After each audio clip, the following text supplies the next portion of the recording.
আমাদের দেশে ছিল বিচারহীনতার সংস্কৃতি।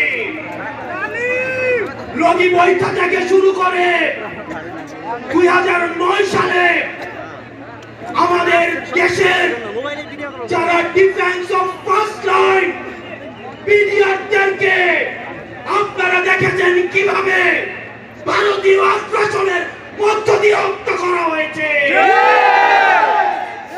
প্রিয় দেশবাসী, আপনারা দেখেছেন এই স্পষ্ট বিডিআর হত্যাকাণ্ডকে বিডিআর বিদ্রোহ হিসেবে চালানো হয়েছে।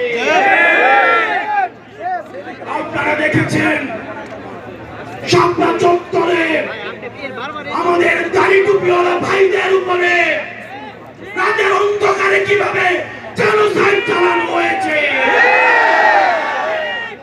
আমাদের দাড়ি টুপিওয়ালা ভাইদের সামনে থেকে কিভাবে মাইক কেড়ে নিয়ে যাওয়া হয়েছে। প্রিয় দেশবাসী, আপনারা দেখেছেন বাংলাদেশে কিভাবে রাতের ভোট, কিভাবে দিনের ভোট রাতে চালু করার সংস্কৃতি চালু হয়েছে, দামি ইলেকশন চালু করা হয়েছে। আমরা 5ই আগস্টে এই আওয়ামী লীগের এই দুঃশাসনের আমরা এই দুঃশাসনের কবর রচনা করেছি। আমরা বলতে চাই, এই গণভবনে কে যাবে সেটি নির্ধারিত হবে বাংলাদেশ থেকে, ভারত থেকে সেটি নির্ধারিত হবে।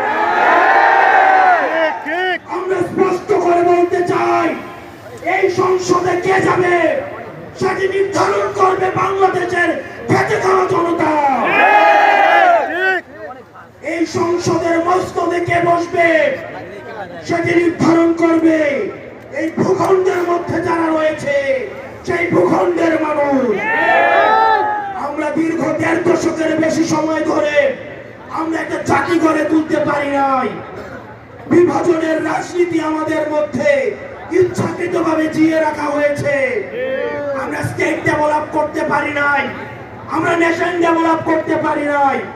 আমাদের প্রতিষ্ঠানগুলো ভেঙে গিয়েছে, আমরা সুশাসন নিশ্চিত করতে পারি নাই,